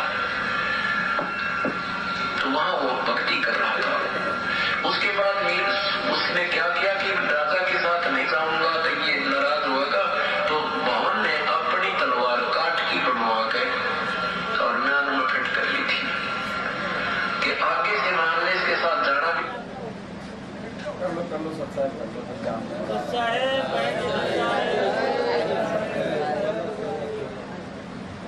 एक कांता बहन जी है जो बुलंदशहर में साथ संगति रखवाते हैं परमात्मा इनके यहाँ पे। ये इनके भगत जी हैं, रविंद्र भगत जी। देवेंद्र है रविंद्र जी का नाम? रविंद्र। रखे हो सामान, रखे हो ऊपर आराम से। आप सुनो ध्यान से अपने। वहां उपदेश दिला दिया था, तो वहां वो भक्ति कर रहा था। उसके बाद उसने क्या किया कि राजा के साथ नहीं जाऊंगा तो ये नाराज होगा, तो भवन ने अपनी तलवार काट की बनवा के और म्यान में फिट कर ली थी कि आगे से मानने इसके साथ जाना भी पड़ जाएगा, अगर कोई शिकार करना भी पड़ गया तो उसने लकड़ी को मार मोड़ दूंगा और बेहोश हो जाएगी, इसलिए नौराजी हो जाएगा। शिकार खेल लिया और हिंसा ना होगी, फिर ठीक हो जाएगी। कि मैं ना किसी को मार दूं, बेशक मुझे शेर खा जाए, इस दृष्टिकोण से काट की तलवार डाल दी। एक दिन उनके दूसरे मंत्रियों को पता लग गया कि भवन तो काट की तलवार रखता है। अब देखना आगे, जब भगत जब परमात्मा की मर्यादा में चलना शुरू होगा तो काल उसके आसपास वालों को उसका दुश्मन बना के खड़ा कर देता है। अब जब भवन ने ठान लिया कि मैं आज के बाद जीव हिंसा नहीं करूंगा, मैं तो गुरु जी के वचन में चलूंगा, और उसने लकड़ी की तलवार डाल ली, तो आसपास के जो मंत्री जो वजीर थे उन्होंने राजा को शिकायत करनी शुरू कर दी, उसके दुश्मन बना दिए काल ने। लेकिन उसने ठान लिया था कि भले नौकरी जाए, भले राजा मेरी गर्दन काट दे। तो उसने कहा कि मैं परमात्मा का वचन निभाऊंगा। तो देखना आगे परमात्मा कैसा चमत्कार करते हैं। मालिक ने वो काठ की तलवार को ऐसी स्टेनलेस स्टील बना दिया, वहां सब लोग आश्चर्यचकित हो गए कि 2 मिनट पहले तो ये लकड़ी की थी और ऐसा पड़के मार रही थी, वो ऐसी चमक रही थी वो तलवार। अरे जब भगवान उन आत्माओं के साथ में ऐसा चमत्कार कर सकता है तो आज क्या नहीं करेगा। आज तो हर प्रकार से हमें समझा बुझा के सतलोक ले जाने के लिए आया है, जबकि उस समय उन आत्माओं को तो भगवान ने पार भी नहीं करना था। लेकिन उन आत्माओं के साथ में ऐसी घटनाओं को जन्म दे के ऐसे चमत्कार करके आज गुरुजी हमें विश्वास दिला रहे हैं कि नालायकों, तुम भी यदि अगर तुम उनके उतना भी विश्वास कर लोगे। देखो आज हमारे हाथ में मोबाइल है, घर में टीवी है, आज हम दिन में चाहे 20 घंटे सत्संग सुन ले परमात्मा के, अरे उस समय ना मोबाइल था, ना टीवी था, ना जगह जगह कोई सत्संग होते थे। साल 2 साल में बेचारों को कभी कभी आते थे, खुद परमात्मा ही आता था और बैठ के उनके साथ में सत्संग करता था। सोचो उन आत्माओं ने भी इतनी दृढ़ता दिखाई इस ज्ञान और जो है इस भक्ति के ऊपर, और परमात्मा ने जब उनके साथ ऐसे चमत्कार किए, तो जब समय आएगा, जब जरूरत पड़ेगी हमें भगवान की, तो क्या परमात्मा हमारे लिए हाजिर नहीं होगा? परमात्मा कहते ना, कल्पे कारण कौन है, तू कर सेवा निष्काम और मन इच्छा फल देगा जब पड़ेगा मेरे से काम। जब भगवान का रोल होगा तो भगवान पूरा निभाएगा, लेकिन किसके साथ निभाएगा? जो भगत अपना भगत पड़ेगा, रोल पूरा निभाएगा। 2 नाव की सवारी करेगा तो भगवान नहीं आने वाला।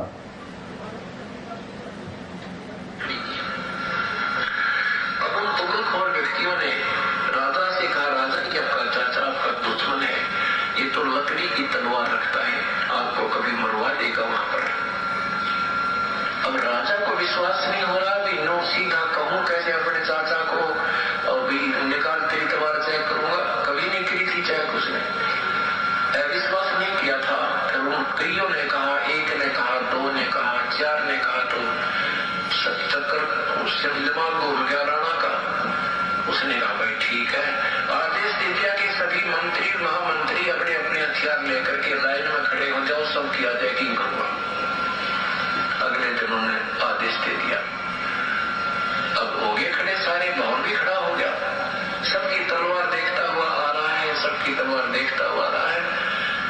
अब जो ही भवन ने सोची आता नौकरी गई, अरबी ने कमा के रखे, सजा दे देगा। राजा का दिमाग बहुत खराब होता था, लेकर कर याद अपने परम पिता को, और ऐसे वो तलवार निकालने के लिए जो देखी होगी देख लीजिए। जो ही तलवार निकालनी तो इतनी स्टेनलेस की होगी जो कर बिजली चमका करेगी, चमक हो इसकी तलवार में, और काट की नहीं रही। बोलो सतगुरुदेव की जय। अब सारा सभा स्वतंत्र रहेगी कि लकड़ी की हमने 2 मिनट पहले देखी इसकी खोल के, और ये कैसे स्टील की बने। ऐसे भी चमत्कार उस भवन को हो चुके थे, पूरा दृढ़ विश्वास हो गया। उसके बाद में भगवान ने पढ़ाई, तो अब उधर से वो सैनिक आए। उस दिन जिस दिन मीराबाई से वो मिलकर वापस आए, मीराबाई संसार में नहीं रही। उस दिन भी वो घोड़े तैयार करके दोनों के दोनों, राजा का घोड़ा भी, महामंत्री का घोड़ा भी, एक गुलाम पकड़े खड़ा था। और भवन जो अपनी सारी तलवार तलवार पूरी डाल के तैयार खड़ा था शिकार जंग के लिए, बाहर जाने के। तो राजा ने सोचा मैं 2 मिनट कार्य अपना दफ्तर का कोई कार्य करके चलता हूँ। इतने में जो ही वो बैठा ही था, वो दोनों सैनिकों ने प्रवेश किया सभा में। राणा ने पूछा कि लाए नहीं तुम मीराबाई को? कह रहे थे हम लेकर आएंगे। सैनिकों ने कहा कि राजन वो संसार में नहीं रही है, संसार में रहती तो हम लेकर आते। राणा बोला क्या हो गया उसको, मर गई वो? कहने के वो ऐसे ऐसे पत्थर की मूर्ति में, हमारे सामने एक पत्थर की मूर्ति में समा गई। अब राणा कुबोल था, ज्यादा कुबोल, दुर्वचन बोले उसने। कहने क्या वो मुसलमान कर लिया होगा कोई उसने, यानी जैसे कहते ना, उसने कोई मुसलमान कर लिया होगा, मुसलमान नहीं बन गई होगी, इसलिए जमीन में गट गई, जब जानता आकाश में स्वर्ग में जाती। राणा ने क्या कहा कि हो सकता है उसने कोई मुसलमान कर लिया होगा, कोई यार बना लिया होगा, तो भगवान ने उसको जमीन में गाड़ दिया। मैं जब जानता जब वो सहस्रीर आसमान में उड़ती। अब देखना वहां पे भुवन के रूप में परमात्मा फिर क्या खेल खेलेगा। उसके चाचा की औकात नहीं थी घोड़े समेत ऊपर उड़ने की। चलो एक समय के लिए मान लेते मीरा में तो सिद्धि थी, गुरुजी ने कब बताया कि उसके चाचा में भी सिद्धि थी? अब वो चाचा देखना कैसे घोड़े समेत आसमान में उड़ेगा। तो खेल परमात्मा खेलता है, देखिए। अब भवन पर ये वचन सहन नहीं हुई। भवन ने कहा कि राजा अपनी जुबान संभाल के बात कर, संत के विषय में ऐसी बात करने से तेरी जीभ पे फालक पड़ जाएगी, जुल्म कर दिया, ऐसा मत बोलो उसको। भक्तों के विषय में ऐसा बोलने से तेरी जीभ पे फालक पड़ जाएगी। कल रात को परमात्मा ने क्या कहलाया था? निंदा चुगली।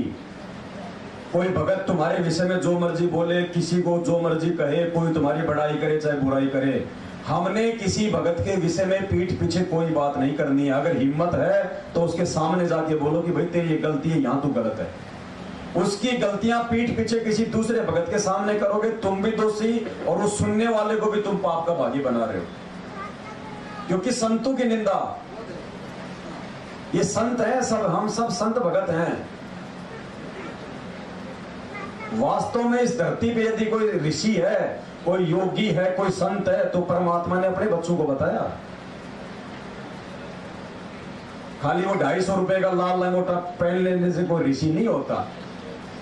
सिर पे बाल बढ़ाने से कोई वो रुद्राक्ष की 200-200 रुपए की माला मिलती है खूब हरिद्वार में, वो पहन लेने से कोई योगी नहीं बढ़ता। योगी बढ़ता है सच्चे परमात्मा की नियमित भक्ति करने वाला। तो आप और हम हैं आज दुर्वासा और वशिष्ठ जैसे फैले, रामचंद्र जी का गुरु भी फैले। वो भक्ति, वो मंत्र, वो मालिक ने आज आप और हमें दिया है। तो ऐसे भक्तों की यदि कोई निंदा करेगा आपस में एक दूसरे की, और फिर वो भी अपने गुरु भाई हो गए, तो सोचो परमात्मा के मार्ग में तुम कहां जाओगे। आत्मा के प्रति, और तू फिर भी नहीं मानेगा, तू इंसान नहीं शैतान है। अगले मैं स्वर्ग जाता हूँ, सहशरीर जाता हूँ और घोड़े समेत जाता हूँ। इतना कह करके और घोड़े पर छलांग लगाकर वो भवन बैठ गया और घोड़ा आसमान पर उठने लग गया नौकर। अब गुलाम खड़ा खड़ा रो रहा कि भगवान मुझे इस नीच के राज में मुझे छोड़कर जा रहे हो, मैं भी तो आपके साथ ही प्रभु का भक्त हूँ। कहते हैं वो भी लटक गया उसको लेकर, और सारे के सारे तीनों, घोड़ा भी, वो गुलाम भी और बहन भी, सहशरीर कहते स्वर्ग में पहुंच गया। बोलो सतगुरुदेव की जय। वो गुलाम, वो घोड़ा और वो चाचा भवन सहशरीर उड़ के कहां पहुंच गए? स्वर्ग में। क्यों भाई? नाम ले रखा कबीर जी से, जा रहा विष्णु के लोक में, वो पार हुआ है। वो स्वर्ग क्यों जाएगा? परमात्मा ने हमें क्या बताया सत्संग में? कबीर राम बुलावा भेजिया, दिया कबीरा रोए, जो सुख है सत्संग में वो बैकुंठ में ना। क्या हम जाएंगे स्वर्ग में अगर विष्णु भगवान भी लेने आ जाए हमें इस समय? आप में से कौन कौन जाएगा? एक जना कोई हाथ खड़ा करो देखिए। तो भुवन क्यों गया स्वर्ग में? क्योंकि नाम उन्होंने कबीर जी से ले रखा था, चाहे मीरा हो चाहे भुवन हो। आस्था उनकी इन्हीं त्रिलोकी भगवानों में थी। और उस समय यदि वो भवन होता जो घोड़े समेत ऊपर उड़ गया, अगर उसमें इतनी सिद्धि शक्ति थी, तो जब चाचा उसकी तलवार चेक कर रहा था तो उसके पसीने क्यों आ रही थी? खुद ही सोने की बना लेता, लोहे की बना लेता, फिर उसने भगवान पे क्यों छोड़ दिया? तो वहां पे रोल उस परमात्मा का था। वो घोड़ा, गुलाम, सब वो परमात्मा ही थे वो सारे। और परमात्मा ने एक उदाहरण पेश किया था कि मेरे भगत को अगर कोई कुबोल बोलेगा तो मेरे भगत की लाज रखने के लिए मैं ऐसा भी करता हूं।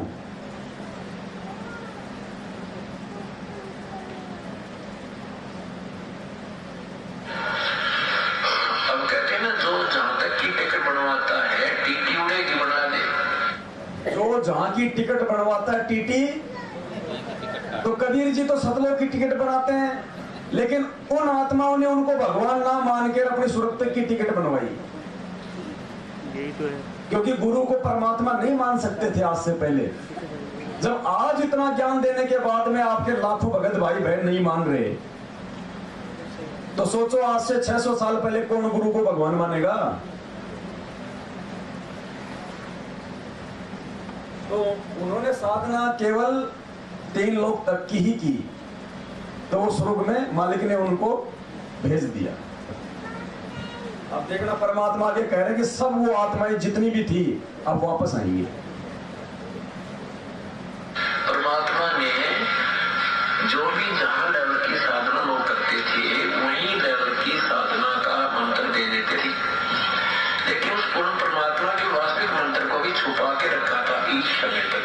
अब बताओ, छुपा के रखा था इस समय के लिए, उस समय नहीं दिया था किसी को भी सतलोक की भक्ति का मंत्र। पुण्यात्मा अब मेरे होगी, अब वो जितने भी भवन हैं, जितने भी वो पुण्यात्मा गए हैं, वो फिर जन्म लेंगे, अब उनका उद्धार निश्चित है। अब वो जितने भी है, भवन हो, चाहे मीरा हो, चाहे नानक हो, चाहे रविदास हो, ये तो एक छोटा सा सत्संग मीरा जी के लिए है, रविदास के लिए भी है दूसरा सत्संग, नानक जी के लिए तो बहुत है। अब ये 2, 4, 5 घंटे में पूरे नहीं हो सकता, ये इतना बड़ा हुआ है, ये सिलेबस है। इसलिए हम कोशिश करेंगे परमात्मा की दया से धीरे धीरे समझने का, और ये सारी बातें सुनने का, समझने का हमारा मकसद कोई एंटरटेनमेंट नहीं है, मनोरंजन नहीं है। हमें निष्कर्ष ये निकालना कि भगवान आज से पहले इतनी इतनी महान आत्माएं जिनका पूरी दुनिया गुणगान करती है, और वो भगवान के शरण में आके पार नहीं हुए, तो हम तो है ही क्या उनके आगे। अगर ढंग से आज गुरु जी को भगवान मान के उनके प्रति समर्पित होके मर्यादा में रह के अगर भक्ति नहीं करी, तो हमने अपने अंदर भय पैदा करना है, तो डर पैदा करना है। अगर रह गए तो फिर क्या बनेगा। जब ऐसी आत्माओं को भगवान ने पार नहीं किया, तो आज मौका है पुण्यात्माओं, और ये मौका उसी को मिलेगा जो गुरु जी को परमात्मा मानेगा, क्योंकि इस सत भक्ति मार्ग में गुरु ही परमात्मा होता है, दूसरा कोई हो ही नहीं सकता। एक सत्संग है, ये थोड़ा सुन लो, फिर और दिखाऊंगा उसके बाद आपको।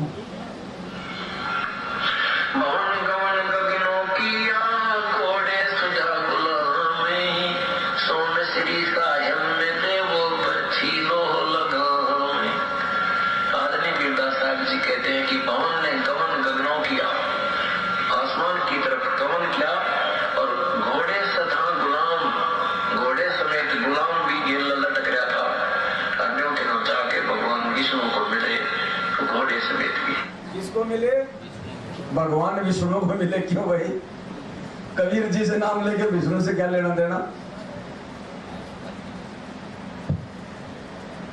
अब कहते हैं ना, जैसे एक गंदा अंडा था और वो उसमें खोगड़ में पड़ा था। भगवान शिव ने पार्वती को वचन सुनाए थे, उस गंदे अंडे ने वो वचन सुनकर उसमें शक्ति आ गई थी, सुखदेव ऋषि बन गया था, और उसी बैटरी चालक से वो भी आकाश में उड़ने लग गया था। ऐसे ही सतभक्ति जो पूर्ण संत से प्राप्त करके जो भी साधक संत भक्ति करते हैं, उनसे अन्य प्राणियों पर भी कुछ असर पड़ जाता है।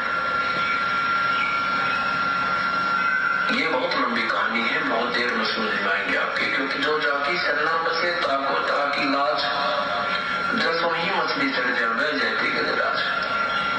जो भी जिस इष्ट की सबसे दिव्य विधिवत साधना करता है, उस लेवल की वो भक्ति शक्ति उसमें प्रदान कर देता है। क्या करे गुरु जी, ये बहुत ऊंचे लेवल की बातें बहुत देर में जाके समझ में आएंगी। तो परमात्मा ने इन ऊंची लेवल की बातों को समझने की सद्बुद्धि इस पूरे विश्व में और लाखों की संगत में से हम कुछ सत्सेवकों को बख्शी है। तो भाई ये मौका है, वरना जीव की बुद्धि यहां तक नहीं जा सकती। आज तक किसी ने गुरु को भगवान नहीं माना, आज हम कैसे मान लेंगे? लेकिन आज परमात्मा सद्बुद्धि देके मनवा रहा है। तो भाई ये आप और हमारे पर भगवान की विशेष मेहर है, विशेष भंडार है उसकी दया का, इसलिए उसको दया सागर कहते हैं। ये मेहर नहीं हो सकती, ना ये तीनों युगों में हुई कभी किसी के ऊपर। आज ये मेहर परमात्मा आप और हमारे ऊपर कर रहा है, अपनी पहचान खुद करवा रहा है परमात्मा, वरना भगवान की महिमा कोई दूसरा नहीं गा सकता। क्या कह रहे हैं गुरु जी?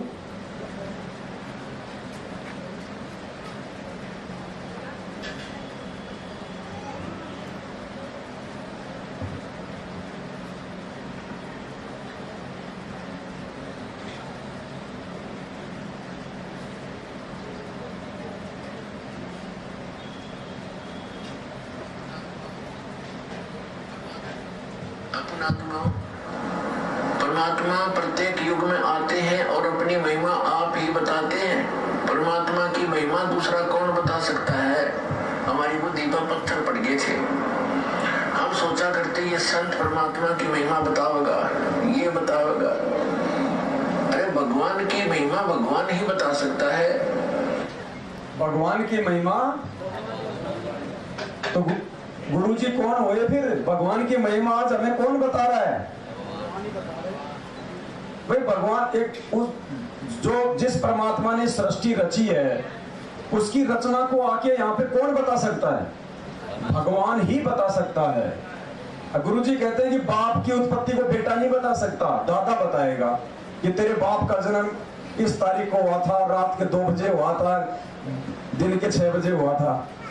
तो गुरुजी कह रहे भगवान की महिमा भगवान ही बता सकता, हमारी बुद्धि के ऊपर पत्थर पड़े हुए थे।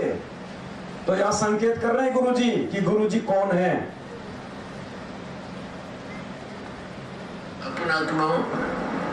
परमात्मा प्रत्येक युग में आते हैं और अपनी महिमा आप ही बताते हैं। परमात्मा की महिमा दूसरा कौन बता सकता है? हमारी बुद्धि पर पत्थर पड़ गए थे।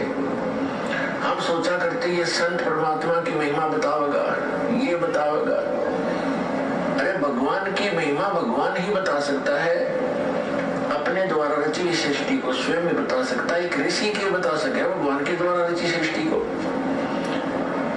अब एक पुत्र अपने पिता की उत्पत्ति कैसे बता सकता है? दादाजी बता सकता है। और एक सत्संग सुनिए आप, देखो अपने आत्मा ऐसे बुद्धि पे पत्थर पड़ते हैं। आंखों के सामने भगवान खड़ा है फिर भी भगवान को नहीं पहचान पा रहे। एक बहन है सतलोक आश्रम मैनेजमेंट हरियाणा से जुड़ी हुई है, वो खुद ही तो इंटरव्यू देने वाली, खुद ही मैनेजमेंट वाले इंटरव्यू लेने वाले। ना तो देने वाले को समझ में आ रहा कि ये कौन है और ना लेने वाले को समझ में आ रहा ये कौन है। और वो क्या कह रही है, 1 मिनट का इसका इंटरव्यू का हिस्सा है, 1 मिनट में 3 संकेत दे दिए इसने। लेकिन आज शायद वो खुद भी उन्हीं फर्जी आश्रमों में अपने उस असली भगवान को छोड़कर उस कागज के भगवान को मना रही है।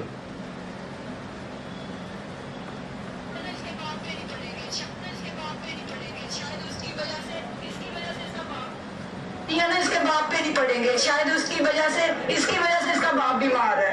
तो सारे ऐसे सोचते थे। लेकिन ऐसा परमात्मा ने मेरे को जब भाग्यशाली बेटी बोला ना, मेरे को पहली बार ऐसा लगा कि मैं भी भाग्यशाली हूँ। कहते बेटे तेरे को बचपन से भक्ति मिल गई, और क्या चाहिए? तेरे को परमात्मा मिल गया, तेरे को और क्या चाहिए?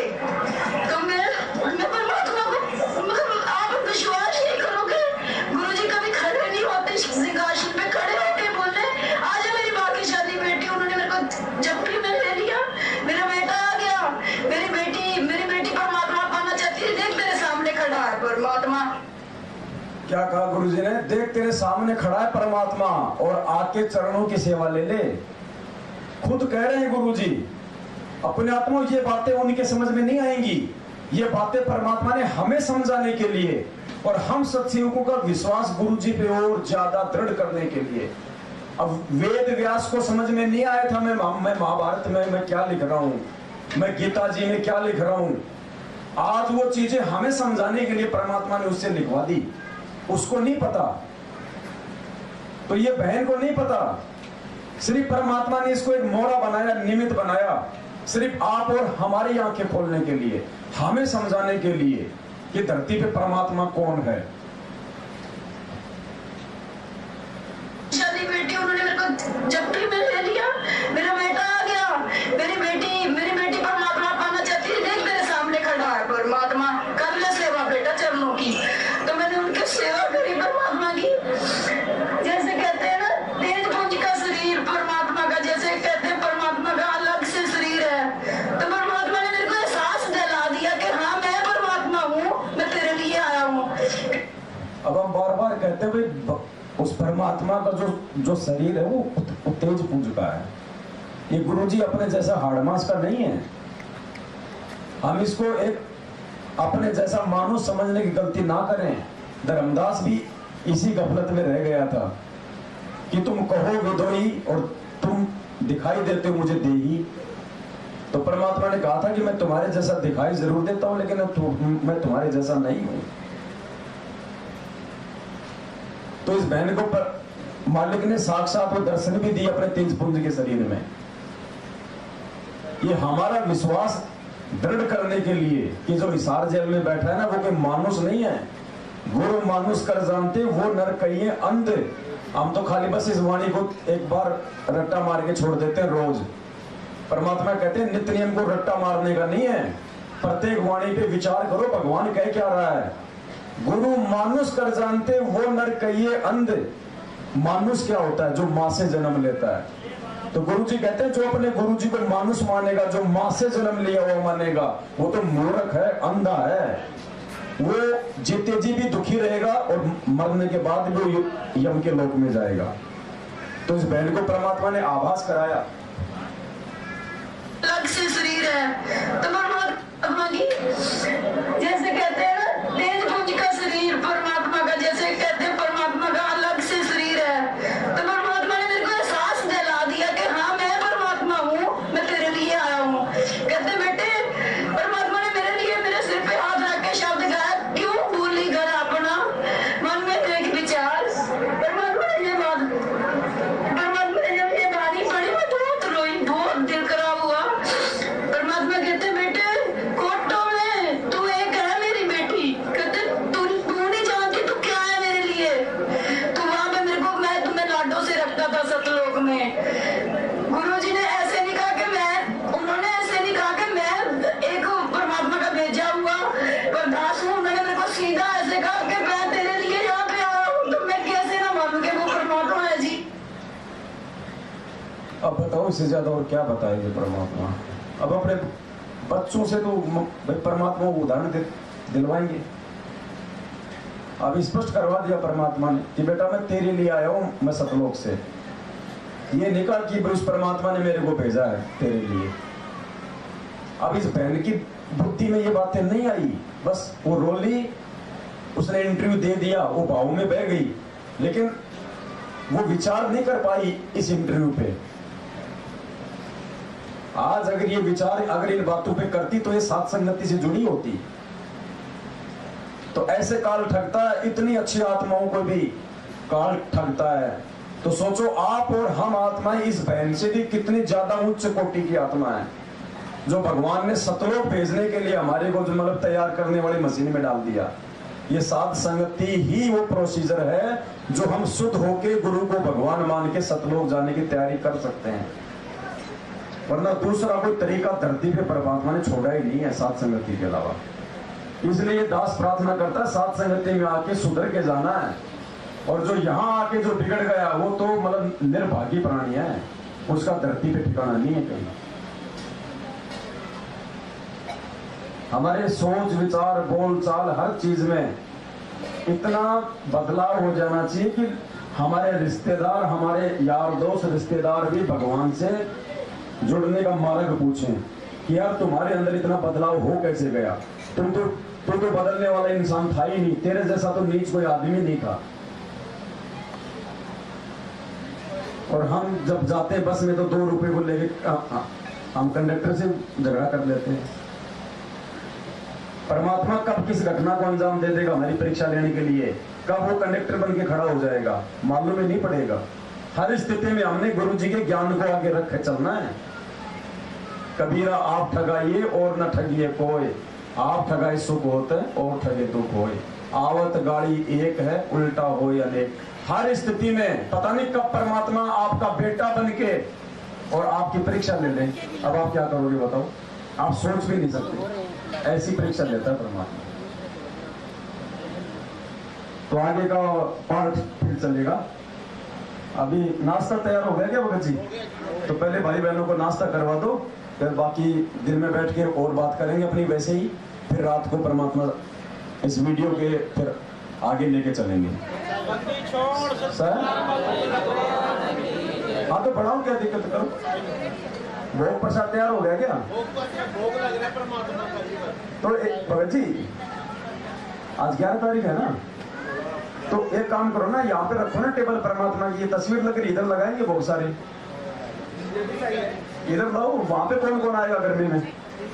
यहाँ पे टेबल रखवा दो एक, और यहाँ पे परमात्मा का वो ले आओ लो प्रसाद, इधर ही इधर लगाएंगे वो। सत साहिब।